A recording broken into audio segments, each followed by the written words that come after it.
खालसा वाहिगुरू जी की फतेह। ਅੱਜ ਪਹਿਲਾਂ ਸਾਰੇ ਸੇਵਾਦਾਰ ਜਿਹੜੇ ਮੋਹਰੇ ਡਟ ਕੇ ਲੱਗੇ ਹੋ ਆ ਕਿਸਾਨਾਂ ਦੀ ਮਦਦ ਕਰਨ ਨੂੰ, ਜਿਹੜੇ ਮਰਜ਼ੀ ਸੇਵਾ ਗਰੁੱਪ ਦੇ ਹੋਣ, ਜਿਹੜੇ ਮਰਜ਼ੀ ਜਥੇਬੰਦੀ ਦੇ ਹੋਣ, ਉਹਨਾਂ ਦਾ ਧੰਨਵਾਦ ਕਰਦੇ ਹਾਂ। ਸਾਨੂੰ ਪਤਾ ਵੀ ਖਾਲਸਾ ਏਡ ਦੇ ਵੀ 100 ਤੋਂ ਤਕਰੀਬਨ 150 ਸੇਵਾਦਾਰ ਲੱਗਾ ਦਿਨ ਦਿਹਾੜੀ ਸੇਵਾ ਤੇ ਨਾਲ ਨਾਲ ਭਾਈ ਅਮਰਪ੍ਰੀਤ ਸਿੰਘ ਨੇ ਜਿਹੜੇ ਲੀਡ ਕਰ ਰਹੇ ਆ, ਮੇਨ ਜਿਹੜੇ ਡਾਇਰੈਕਟਰ ਆ ਇੰਡੀਆ ਤੇ ਏਸ਼ੀਆ ਦੇ, ਉਹ ਕਰ ਰਹੇ ਲੀਡ। ਉਹਨਾਂ ਦਾ ਬਹੁਤ ਧੰਨਵਾਦ, ਕਿਉਂਕਿ ਉਹ ਦਿਨ ਦਿਹਾੜੀ ਲੱਗੇ ਹੋ ਆ ਕੋਆਰਡੀਨੇਸ਼ਨ 'ਤੇ। ਸੋ ਜਿੱਥੇ ਵੀ ਤੁਸੀਂ ਇਸ ਵੇਲੇ ਧਰਨੇ ਲਾਏ ਹੋ, ਪ੍ਰੋਟੈਸਟ ਕਰਦੇ ਆ, ਅਸੀਂ ਉਹੀ ਤੁਹਾਨੂੰ ਮੈਸੇਜ ਦਿੰਦੇ ਹਾਂ ਭਈ ਜੋ ਤੁਹਾਡਾ ਤੁਸੀਂ ਕਦਮ ਚੱਕਿਆ ਆ, ਅਸੀਂ ਬਹੁਤ ਧੰਨਵਾਦੀ ਹਾਂ। ਬਹੁਤ ਤਕਲੀਫਾਂ ਵੀ ਆਉਂਦੀਆਂ, ਸਰਦੀ ਬਹੁਤ ਆ, ਪਰ ਜੋ ਤੁਸੀਂ ਕਰ ਰਹੇ ਆ ਬਿਲਕੁਲ ਮੈਂ ਮੁੜ ਕੇ ਫੇਰ ਕਹੂੰਗਾ ਤੁਸੀਂ ਇੱਕ ਬਹੁਤ ਵੱਡਾ ਇਤਿਹਾਸ ਬਣਾ ਰਹੇ ਆ। ਯੂ ਮੇਕਿੰਗ ਹਿਸਟਰੀ, ਤੁਸੀਂ ਹਿਸਟਰੀ ਬਣਾ ਰਹੇ ਹੋ। ਅੱਜ ਮੈਂ ਤੁਹਾਨੂੰ ਇਹੀ ਗੱਲ ਕਰਨੀ ਸੀਗੀ, ਕਿਉਂਕਿ ਹਾਲ ਤੱਕ ਮੈਂ ਦੇਖਦਾ ਫੰਡ ਰੇਜ਼ਿੰਗ ਹੋ ਰਹੀ ਆ ਜਿਹੜੇ ਵੀ ਕਿਸਾਨ ਬੈਠੇ ਉਹਨਾਂ ਦੇ ਨਾਂ 'ਤੇ। ਖਾਲਸਾ ਏਡ ਨੇ ਕੋਈ ਅਪੀਲ ਨਹੀਂ ਕੀਤੀ, ਤਾਂ ਜੇ ਕਹਿ ਲਓ ਭਈ ਜਿਹੜੀਆਂ ਬਾਹਰਲੀਆਂ ਸੰਸਥਾ ਆ, ਪੈਸਾ ਇੰਨਾ ਇਕੱਠਾ ਹੋ ਰਿਹਾ ਆ ਅਤੇ ਉਹ ਲੱਗੂ ਕਿੱਥੇ? ਕਿੰਨਾ ਲੰਗਰ ਛਕਾ ਲਓਗੇ ਤੁਸੀਂ? ਲੱਖਾਂ ਲੱਖ ਡਾਲਰ ਜਿਹੜੇ ਇਕੱਠੇ ਹੋ ਰਹੇ ਆ ਬਾਹਰ। ਅਤੇ ਮੇਰਾ ਇਹ ਸੁਨੇਹਾ ਸੰਗਤ ਨੂੰ, ਮੈਂ ਪਹਿਲਾਂ ਵੀ ਜਦੋਂ ਵੀ ਖਾਲਸਾ ਏਡ ਦੇ ਪੰਜਾਬ ਵਿੱਚ ਕਦਮ ਚੱਕਿਆ ਆ, ਅਸੀਂ ਇਹ ਕਿਹਾ ਵੀ ਆਪਣੇ ਪਿੰਡ ਚੱਕੋ, ਆਪਣੇ ਪਿੰਡ 'ਚ ਖਰਚਾ ਕਰੋ।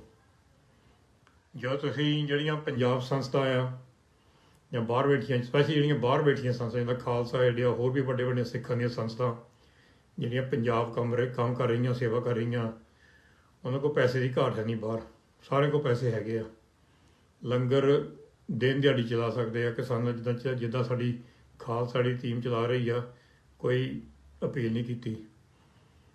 ਤਾਂ ਜਦੋਂ ਮੈਨੂੰ ਸੰਗਤ ਕਹਿੰਦੀ ਆ ਵੀ ਪੈਸਾ ਕਿੱਥੇ ਖਰਚੀਏ, ਅਸੀਂ ਤੁਹਾਨੂੰ ਪੈਸਾ ਦੇਣਾ, ਅਸੀਂ ਕਿਸਾਨਾਂ ਨੂੰ ਦੇਣਾ ਚਾਹੁੰਦੇ ਹਾਂ। ਤੁਹਾਡੇ ਪਿੰਡ 'ਚੋਂ ਕਿਸਾਨ ਨਿਕਲੇ ਆ, ਤੁਹਾਡੇ ਪਿੰਡਾਂ ਵਿੱਚੋਂ, ਤੁਹਾਡੇ ਪਿੰਡ ਦੇ, ਤੁਹਾਡੇ ਗੁਆਂਢ ਦੇ ਵਿੱਚ ਕਿਸਾਨ ਆ, ਸਾਰੀ ਜ਼ਿੰਦਗੀ ਤੁਹਾਡੇ ਨਾਲ ਰਹੇ ਆ, ਤੁਹਾਡੇ ਪਿੰਡਾਂ 'ਚ ਰਹੇ ਆ। ਸਾਨੂੰ ਪਤਾ ਤੁਹਾਡੇ ਪਿਆਰ ਆ, ਤੁਹਾਡਾ ਸ਼ਰਧਾ ਆ, ਤੁਸੀਂ ਹੋਰ ਕੁਛ ਕਰਨਾ ਚਾਹੁੰਦੇ। ਖਾਲਸਾ ਏਡ ਦੇ ਇੰਨੇ ਥਾਂ 'ਤੇ ਉੱਥੇ ਲੰਗਰ ਲੱਗਾ ਆ, ਸੇਵਾ ਵੱਡੀ ਥਾਂ 'ਤੇ ਚੱਲ ਰਹੀ ਆ, ਦਿਨ ਦਿਹਾੜੀ ਸੇਵਾਦਾਰ ਸੇਵਾ ਕਰ ਰਹੇ ਆ। ਅਸੀਂ ਕਿਉਂ ਨਹੀਂ ਅਪੀਲ ਕੀਤੀ? ਕਿਉਂਕਿ ਸਾਨੂੰ ਤੁਸੀਂ ਪਹਿਲਾਂ ਪੈਸੇ ਦੇਈ ਜਾਂਦੇ ਆ, ਪਹਿਲਾਂ ਤੁਸੀਂ ਮਾਇਆ ਦੇਈ ਜਾਂਦੇ ਡੋਨੇਸ਼ਨ, ਅਤੇ ਹੋਰ ਵੀ ਸੰਸਥਾ ਨੂੰ ਮਾਇਆ ਆ ਜਾਂਦੀ। ਸੋ ਸੰਗਤ ਜੀ, ਤੁਸੀਂ ਆਪਣੇ ਪਿੰਡ ਡਾਇਰੈਕਟਲੀ ਚੱਕੋ। ਤੁਹਾਡੇ ਪਿੰਡਾਂ 'ਚ ਕਿਸਾਨ ਹੈਗੇ ਆ, ਤੁਹਾਡੇ ਪਿੰਡਾਂ 'ਚ ਗਰੀਬੀ ਆ, ਤੁਹਾਡੇ ਪਿੰਡਾਂ 'ਚ ਕਿੰਨੇ ਲੋੜਵੰਦ ਆ।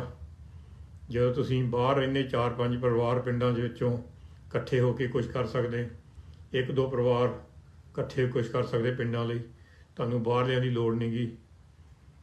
ਸੋ ਕਈ ਵਾਰੀ ਅਸੀਂ ਇੱਕ ਸਿੰਪਲ ਚੀਜ਼ ਨੂੰ ਬਹੁਤ ਕੰਪਲੀਕੇਟ ਕਰ ਦਿੰਦੇ। ਮੈਂ ਇਹੀ ਬੇਨਤੀ ਕਰਦਾ, ਜੇ ਤੁਸੀਂ ਡੋਨੇਸ਼ਨ ਕਰਨੀ ਆ ਜਾਂ ਕਿਸਾਨਾਂ ਨੂੰ ਜਾਂ ਪੰਜਾਬ 'ਚ ਇਸ ਚੀਜ਼ ਨੂੰ, ਪਹਿਲਾਂ ਆਪਣੇ ਪਿੰਡ ਚੱਕੋ।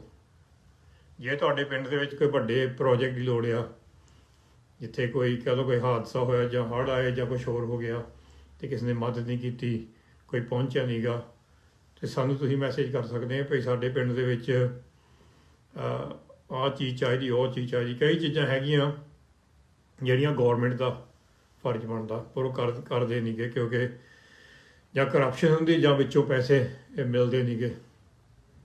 ਸੋ ਜਿਹੜੀ ਭਈ ਕਈ ਵਾਰੀ ਬਹੁਤ ਜ਼ਰੂਰੀ ਚੀਜ਼ ਹੁੰਦੀ, ਸਾਨੂੰ ਕਈ ਮੈਸੇਜ ਆਉਂਦੇ ਆ, ਸਾਡੇ ਭਈ ਸੇਵੇ ਹੈ ਨਹੀਂ ਗੇ, ਜਾਂ ਸਾਡੇ ਕਹਿ ਲਓ ਭਈ ਛੱਪੜ ਵੀ ਪੂਰ ਗਏ ਆ, ਜਾਂ ਸਾਡੇ ਭਈ ਹੋਰ ਵੀ ਜਿਹੜਾ ਭਈ ਜਿਹੜਾ ਨਲਕਾ ਪਿੰਡ ਦਾ ਵੀ ਖਰਾਬ ਹੋ ਗਿਆ। ਜਿੱਥੇ ਅਸੀਂ ਕਰ ਸਕਦੇ ਹਾਂ ਮਦਦ ਕਰਾਂਗੇ, ਪਰ ਤੁਸੀਂ ਡਾਇਰੈਕਟਲੀ ਜਿਹੜੇ ਬਾਹਰ ਸਿੱਖ ਰਹਿੰਦੇ ਆ, ਆਪਣੇ ਪਿੰਡ ਚੱਕੋ। ਤੁਸੀਂ ਹੁਣ ਸਾਡੀ ਡਿਊਟੀ ਆ ਵੀ ਕਹਿਣਾ ਭਈ ਸਾਨੂੰ ਅਸੀਂ ਕਹਿਣਾ ਵੀ ਪੈਸੇ ਇਕੱਠੇ ਕਰੀ ਜਾਓ। ਅਸੀਂ ਪੈਸੇ ਇਕੱਠੇ ਨਹੀਂ ਕਰਨੇ, ਅਸੀਂ ਇਹ ਕਹਿੰਦੇ ਭਈ ਜਿਹੜੇ ਪੰਜਾਬ ਸਾਡੇ ਪ੍ਰੋਜੈਕਟ ਚੱਲਦੇ ਆ, ਹਾਂਜੀ, ਜਿੱਦਾਂ ਹੁਣ ਬਹੁਤ ਵੱਡੇ ਪ੍ਰੋਜੈਕਟ ਹੈਗੇ ਆ ਜਿਹੜੇ ਪੈਸੇ ਤੋਂ ਬਗੈਰ ਨਹੀਂ ਚੱਲ ਸਕਦੇ। ਜਿੱਦਾਂ ਹੁਣ ਮੈਂ ਤੁਹਾਨੂੰ ਪਹਿਲਾਂ ਵੀ ਕਿਹਾ ਸੀਗਾ ਵੀ ਇਸ ਸਾਲ ਦੇ ਵਿੱਚ ਮੇਰੇ ਖਿਆਲ ਪਿਛਲੇ 9 ਮਹੀਨੇ ਦੇ ਵਿੱਚ ਅਸੀਂ ਇੱਧਰੋਂ 75 ਲੱਖ ਰੁਪਈਆ ਖਰਚਿਆ ਇਲਾਜਾਂ ਲਈ, ਮੈਡੀਕਲ ਇਲਾਜਾਂ ਲਈ ਪੰਜਾਬ ਦੇ ਵਿੱਚ। ਜਿਹੜੇ ਕੋਈ ਗਰੀਬ ਆ ਜਾਂ ਬੱਚੇ ਜਾਂ ਬਜ਼ੁਰਗ ਆ, ਗਰੀਬੀ ਵਿੱਚ ਹੋਵੇ, ਮੋਸਟਲੀ ਸਿੱਖ ਆ, ਪਰ ਨੋਨ ਸਿੱਖ ਵੀ ਜਿਹੜੇ ਹੈ ਨਹੀਂ, ਜਿਹੜੇ ਭਈ ਹੋ ਸਕਦੇ ਪੰਜਾਬੀ ਜਿਹੜੇ ਆ ਮੁਸਲਮਾਨ ਹੋਵੇ, ਕੋਈ ਹਿੰਦੂ ਹੋਵੇ, ਕੋਈ ਸਿੱਖ ਹੋਵੇ, ਜਿਹੜਾ ਵੀ ਕੋਈ ਕਹਿ ਲਓ ਲੋੜਵੰਦ ਅਸੀਂ ਮਦਦ ਕਰਦੇ ਹਾਂ। ਜੇ 75-80 ਲੱਖ, ਮੇਰਾ ਖਿਆਲ 75 ਲੱਖ ਖਰਚਿਆ ਪਿਛਲੇ 9 ਮਹੀਨੇ, 75 ਲੱਖ ਰੁਪਈਆ ਇਲਾਜਾਂ ਦੇ ਵਿੱਚ। ਹੋਰ ਦੇਖੋ ਕਿੰਨਾ ਕੁਛ ਹੋਇਆ। ਪਰ ਜਦੋਂ ਕੋਈ ਡਿਜ਼ਾਸਟਰ ਹੁੰਦਾ, ਹੁਣ ਦਿੱਲੀ ਵਾਲੀ ਸੰਗਤ ਨੇ ਬਿਲਕੁਲ ਹੀ ਇੰਨੇ ਪਿਆਰ ਦੇ ਨਾਲ ਉੱਥੇ ਸਪੋਰਟ ਕਰ ਰਹੇ ਆ ਪ੍ਰੋਟੈਸਟ ਨੂੰ। ਮੈਂ ਕੱਲ੍ਹ ਹੀ ਗੱਲ ਕੀਤੀ ਸੀ ਭਾਈ ਲੱਖੇ ਹੋਣਾ ਨਾਲ, ਲੱਖੀ ਸਿਧਾਣਾ ਹੋਣਾ ਨਾਲ, ਅਤੇ ਮੈਂ ਕਿਹਾ ਕੀ ਹੋ ਰਿਹਾ ਇੱਥੇ।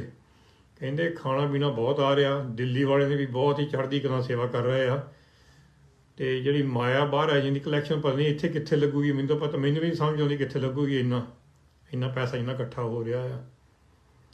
ਸੋ ਜਦੋਂ ਅਸੀਂ ਕਹਿੰਦੇ ਬਈ ਪੰਜਾਬ ਦਾ ਪੈਸਾ ਪੰਜਾਬ ਨਹੀਂ ਲੱਗਦਾ, ਅਸੀਂ ਕੋਸ਼ਿਸ਼ ਕਰਦੇ ਹਾਂ ਹਰ ਵਾਰੀ ਭਈ ਤੁਹਾਡਾ ਪੈਸਾ ਜਿੱਥੇ ਇਕੱਠਾ ਹੋਇਆ ਉੱਥੇ ਲੱਗੇ। ਮੈਂ ਜਿੱਦਾਂ ਹੁਣ ਤੁਹਾਨੂੰ ਪਿਛਲੀ ਬ੍ਰੋਡਕਾਸਟ ਵੀ ਕਿਹਾ ਸੀਗਾ ਭਈ ਸਾਡਾ ਜਿਹੜਾ ਹੜ੍ਹਾਂ ਦੇ ਵਿੱਚ, ਪੰਜਾਬ ਦੇ ਵਿੱਚ ਹੜ੍ਹ ਆਈ ਸੀ ਪਿਛਲੇ ਸਾਲ, ਹਰ ਇੱਕ ਜਥੇਬੰਦੀਆਂ, ਸਟੇਸ਼ਨਾਂ ਨੇ, ਟੀਵੀ ਨੇ, ਰੇਡੀਓ ਵਾਲਿਆਂ ਨੇ ਪੈਸੇ ਇਕੱਠੇ ਕੀਤੇ। 2-3 ਹਫ਼ਤੇ ਬਾਅਦ ਸਾਰੇ ਚੁੱਪ ਕਰਕੇ ਕਿੱਥੇ ਗਏ ਸਾਰੇ। ਅਸੀਂ ਉਹ ਸਾਰੇ ਪੈਸੇ ਇੱਕ ਸਾਈਡ 'ਤੇ ਰੱਖੇ ਭਈ ਇੰਨੇ ਮਿਲੀਅਨ, 2 ਮਿਲੀਅਨ, ਖਰੇ 2.5 ਮਿਲੀਅਨ ਇਕੱਠੇ ਹੋਏ ਆ ਅਤੇ ਇੰਨਾ ਖਰਚ ਹੋਇਆ। ਹੁਣ ਸਾਡੇ ਕੋਲ ਤੱਕ ਵੀ ਬਹੁਤ ਪੈਸਾ ਪਿਆ ਤੱਕ ਖਰਚਣ ਵਾਲਾ ਉਹਦੇ ਹੜ੍ਹਾਂ ਦੇ ਏਰੀਏ 'ਚ। ਉਹ ਅਸੀਂ ਪਲਾਨ ਬਣਾ ਰਹੇ, ਬਹੁਤ ਵੱਡਾ ਖਰਚ ਹੁੰਦਾ, ਇੱਕ ਬਹੁਤ ਵੱਡਾ ਬੋਝ ਆ ਉਹ, ਕਿਉਂਕਿ ਤੁਸੀਂ ਸਾਨੂੰ ਇੱਕ ਜ਼ਿੰਮੇਵਾਰੀ ਦਿੱਤੀ ਆ।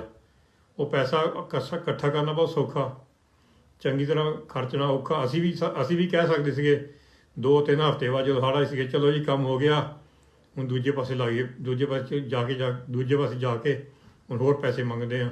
ਉਹ ਪੈਸੇ ਕਿੱਥੇ ਗਏ ਜਿਹੜੇ ਲੱਖਾਂ ਲੱਖ ਹੜ੍ਹ ਲਈ ਇਕੱਠੇ ਕੀਤੇ ਗਏ। ਅਤੇ ਹਫ਼ਤੇ ਬਾਅਦ, ਮਹੀਨੇ ਬਾਅਦ ਉੱਥੇ ਕੋਈ ਰਹਿ ਨਹੀਂ ਗਿਆ। ਬਸ ਖਾਲਸਾ ਏਡ ਦੀ ਸੇਵਾ ਕਰਦੀ ਰਹੀ। ਭਾਈ ਅਮਰਪ੍ਰੀਤ ਸਿੰਘ ਨੂੰ ਪੁੱਛ ਲਓ, ਪੰਜਾਬ ਆ, ਸਾਨੂੰ ਇੱਥੇ ਆ ਕੇ ਪੁੱਛ ਲਓ। ਸੋ ਜਿਹੜੀ ਭਾਈ ਜ਼ਿੰਮੇਵਾਰੀ ਹੁੰਦੀ ਸਾਡੀ ਆ, ਹੁਣ ਇਹ ਜ਼ਿੰਮੇਵਾਰੀ ਆ ਭਈ ਤੁਹਾਡਾ ਪੈਸਾ ਖਰਾਬ ਨਾ ਹੋਵੇ। ਹੁਣ ਮੈਨੂੰ ਉਹੀ ਡਰ ਆ ਭਈ ਹੁਣ ਕਿਸਾਨਾਂ ਲਈ ਪੈਸਾ ਬਹੁਤ ਇਕੱਠਾ ਕੀਤਾ ਗਿਆ, ਉੱਥੇ ਲੰਗਰ ਪਾਣੀ, ਦਵਾਈਆਂ, ਕੰਬਲ ਕਹਿ ਲਓ ਦਿੰਦੇ ਆ। ਜੇ ਲੱਖਾਂ ਤੋਂ ਲੱਖ ਹੋ ਗਏ, ਜਾਂ 2-3 ਮਿਲੀਅਨ, 4-5 ਮਿਲੀਅਨ ਡਾਲਰ ਇਕੱਠੇ ਹੋ ਗਏ, ਇੰਨਾ ਖਰਚਾ ਹੋਊਗਾ ਉੱਥੇ। ਸੋ ਪਿੰਡ ਵਾਲੇ, ਪੰਜਾਬ ਵਾਲੇ, ਹਰਿਆਣਾ ਵਾਲੇ, ਦਿੱਲੀ ਵਾਲੇ ਲੰਗਰ ਪਾਣੀ ਵੀ ਚਲਾਈ ਜਾਂਦੇ ਆ ਕੇ। ਜਦੋਂ ਕਿਸਾਨਾਂ ਨੂੰ ਲੋੜ ਪੈਣੀ ਆ ਉਦੋਂ ਕੋਈ ਉੱਥੇ ਹੋਣਾ ਨਹੀਂ ਗਾ, ਫਿਰ ਅਪੀਲਾਂ ਕਰ ਦਿੰਦੇ ਆ ਸ਼ੁਰੂ, ਸਾਨੂੰ ਹੋਰ ਪੈਸੇ ਦੇਵੋ, ਫਿਰ ਅਸੀਂ ਕਿਸਾਨਾਂ ਦੀ ਮਦਦ ਕਰਨੀ ਆ।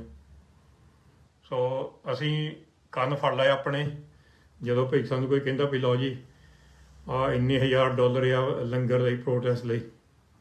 ਸੋ ਸਾਨੂੰ ਹਰ ਵਾਰੀ ਹੁੰਦਾ ਭਈ ਜਿਹੜੇ ਪੈਸੇ ਆਏ ਆ ਉਹ ਅਸੀਂ ਕਿੱਦਾਂ ਖਰਚਣੇ ਆ ਚੰਗੀ ਤਰ੍ਹਾਂ, ਕਿਉਂਕਿ ਪੈਸੇ ਤੁਸੀਂ ਤਾਂ ਢੇਰ ਲਾ ਦਿੰਦੇ। ਜਦੋਂ ਅਸੀਂ ਕਹਿੰਦੇ ਵੀ ਸਾਨੂੰ ਮਾਇਆ ਦੀ ਲੋੜ ਆ, ਤੁਸੀਂ ਢੇਰ ਲਾ ਦਿੰਦੇ। ਅਸੀਂ ਤਾਂ ਹੀ ਤਾਂ ਕਹਿੰਦੇ ਨਹੀਂ ਇਸ ਵੇਲੇ ਮਾਇਆ ਦੀ ਲੋੜ ਆ, ਕਿਉਂਕਿ ਮਾਇਆ ਆਈ ਜਾਂਦੀ ਆ।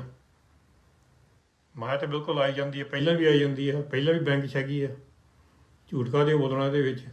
ਸਾਨੂੰ ਹੈਗੀ ਆ ਅਖਾਈ ਵੀ ਪੈਸੇ ਚੰਗੀ ਤਰ੍ਹਾਂ ਖਰਚਣੇ ਕਿੱਦਾਂ ਆ। ਅਸੀਂ ਇੱਕ ਜਿਹੜੀ ਖਾਲਸਾ ਏਡ ਆ, ਇਹ ਨਹੀਂ ਵੀ ਹਰ ਵਾਰੀ ਡਿਜ਼ਾਸਟਰ ਹੁੰਦਾ, ਹਰ ਵਾਰੀ ਪਹਿਲਾਂ ਜਾ ਕੇ ਝੋਲੀ ਚੱਕ ਲੈਣੀ, ਸਾਨੂੰ ਪੈਸੇ ਦਿਓ। ਜਿੱਥੇ ਲੋੜ ਆ ਅਸੀਂ ਕਵਾਂਗੇ, ਜਿੱਥੇ ਨਹੀਂ ਲੋੜ ਅਸੀਂ ਉੱਥੇ ਨਹੀਂ ਕਵਾਂਗੇ। ਜਦੋਂ ਪੰਜਾਬ ਹੁਣ ਕਿਸਾਨਾਂ ਦੇ ਪ੍ਰੋਟੈਸਟ ਚੱਲ ਰਿਹਾ ਹੈ, ਲੰਗਰ ਵੱਡੇ 3 ਥਾਂ ਲੱਗੇ ਹੋ ਖਾਲਸਾ ਏਡ ਦੇ, ਹੋਰ ਵੀ ਵੱਡੇ ਕੰਮ ਚੱਲਦੇ ਉੱਥੇ।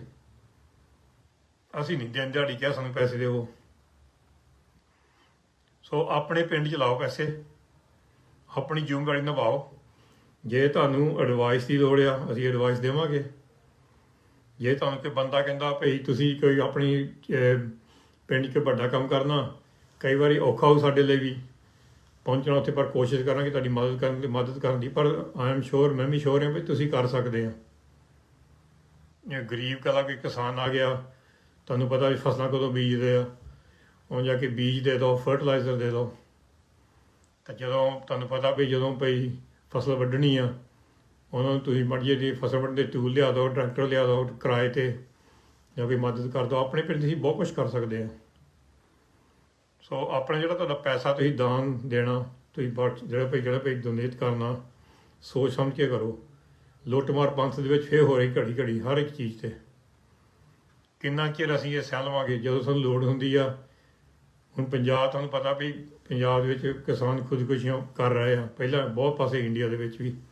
ਉਹਦਾ ਸਾਡਾ ਅਸੀਂ ਪਲਾਨ ਸੋਚਦੇ ਸੀ ਪਿਛਲੇ ਸਮੇਂ ਤੋਂ ਵੀ ਕਿੱਦਾਂ ਕਰ ਸਕਦੇ ਆ।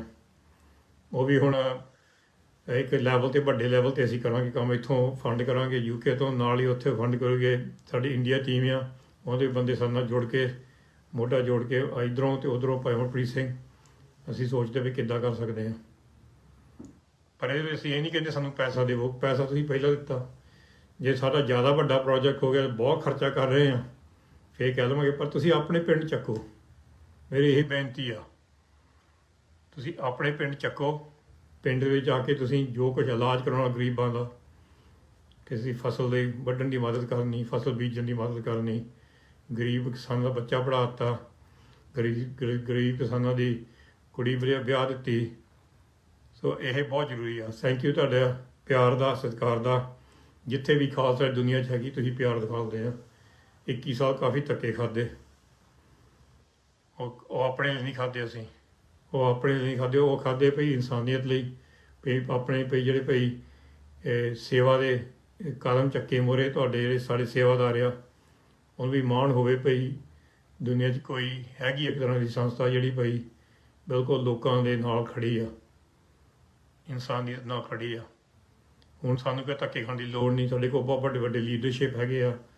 ਮੈਂ ਪਹਿਲਾਂ ਵੀ ਕਿਹਾ ਸੀ, ਭਾਈ ਹਰਪ੍ਰੀਤ ਆਸਟ੍ਰੇਲੀਆ, ਭਾਈ ਅਮਰਪ੍ਰੀਤ ਇੰਡੀਆ, ਭਾਈ ਓਮਰ ਸਿੰਘ ਤੇ ਅੰਮ੍ਰਿਤਪਾਲ ਕੌਰ USA, ਭਾਈ ਜਤਿੰਦਰ ਸਿੰਘ ਕੈਨੇਡਾ, ਇੱਥੇ UK ਵਿੱਚ ਭਾਈ ਗੁਰਪ੍ਰੀਤ ਸਿੰਘ ਦੀ ਹੋਰ ਟੀਮ, ਉਹ ਵੀ ਸੇਮ ਸੋਚ ਆ। ਇਕੱਠੇ ਕੰਮ ਕਰੀਏ, ਕੋਈ ਲਾਲਚ ਨਹੀਂ ਗਾ, ਨਾ ਕੋਈ ਨੀਤ ਮਾੜੀ ਸਾਡੀ। ਜਦੋਂ ਬੰਦੇ ਦੀ ਨੀਤ ਮਾੜੀ ਹੁੰਦੀ ਆ, ਉਹ ਜਿਹੜਾ ਬੰਦਾ ਉੱਪਰ ਹੁੰਦਾ ਆ, ਉਹ ਵੀ ਬਿਮਾਰੀ ਥੱਲੇ ਤੱਕ ਜਾਂਦੀ ਆ, ਫਿਰ ਜੜ੍ਹਾਂ ਤੱਕ ਜਾਂਦੀ ਆ, ਫਿਰ ਜੜ੍ਹਾਂ ਵੱਢਣੀਆਂ ਪੈਂਦੀਆਂ। ਸੋ ਸਾਡੇ 'ਚ ਇਹੀ ਡਰ ਰਹਿੰਦਾ ਵੀ ਅਸੀਂ ਵੀ ਨਹੀਂ ਪੈਸੇ ਵਿੱਚ ਡੁੱਲ ਜਾਈਏ, ਨਾ ਪਾਵਰ 'ਚ ਡੁੱਲ ਜਾਈਏ। ਸੋ ਤੁਹਾਡਾ ਬਹੁਤ ਧੰਨਵਾਦ। ਸੋਚ ਸਮਝ ਕੇ ਦਾਨ ਦੇਵੋ। ਆਪਣੇ ਪਿੰਡਾਂ ਦਾ ਤੁਸੀਂ ਕੁਛ ਕਰੋ, ਆਪਣੇ ਪਿੰਡ 'ਚ ਇਨਵੈਸਟਮੈਂਟ ਕਰੋ। ਖਾਲਸਾ ਏਡ ਨੂੰ ਜਾਂ ਕੋਈ ਹੋਰ ਜਥੇਬੰਦੀਆਂ ਨੂੰ ਪੰਜਾਬ ਵਿੱਚ ਮਾਇਆ ਦੇਣ ਦੀ ਲੋੜ ਨਹੀਂ ਇਸ ਵੇਲੇ, ਪਰ ਤੁਹਾਨੂੰ ਬਹੁਤ ਲੋੜ ਹੈ ਕਿ ਆਪਣੇ ਪਿੰਡ 'ਚ ਚੱਕੋ। ਵਾਹਿਗੁਰੂ ਜੀ ਕਾ ਖਾਲਸਾ, ਵਾਹਿਗੁਰੂ ਜੀ ਕੀ ਫਤਿਹ।